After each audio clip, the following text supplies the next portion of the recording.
look at you. Still playing the same game, still wearing the same mask, trapped in the same habits, the same routines, the same comfortable little prison you built for yourself. And yet, deep down, you know something isn't right. You feel it, don't you? That itch, that whisper in the back of your mind. It's telling you, this isn't who you're meant to be. This life, this endless loop of mediocrity, this isn't your final form.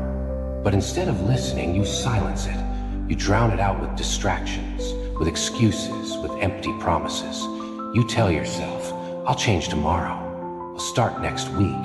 I just need the right moment. But tell me, how many times have you fed yourself the same lie? How many chances have you let slip away, waiting for the perfect moment? How many times have you sat on the sidelines, watching others rise while you stayed the same? And here's the bitter truth. The truth you already know, but refuse to admit. There is no perfect moment.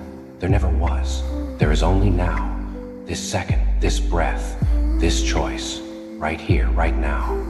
And if you don't make a move, if you don't break free from this cycle, then nothing will change. A year from now, 5 years from now, 10 years from now, you'll be the same. The same regrets, the same routine, the same unfulfilled dreams. If you keep living like this, you will die like this. A prisoner of your own past, a shadow of what you could have been. A ghost wandering through life, watching other people take risks, watching other people grow, watching other people become everything you should have been. No one will remember you. No one will care. Because the world doesn't stop for people who refuse to move forward. The world has no sympathy for the ones who choose to stay behind. So let me ask you, how much longer will you keep carrying the weight of your past? How much longer will you let fear dictate your life? Because that's all it is, isn't it? Fear of failure, fear of pain, fear of stepping into the unknown. But here's the thing about fear. It is only powerful if you obey it. It is only in control if you let it be. You are not weak. You are not powerless. You are not some helpless creature trapped in a cage. You hold the key, and you have held it all along. But will you use it? Will you finally break free? Will you finally take that step, not just forward, but away from the person you once were?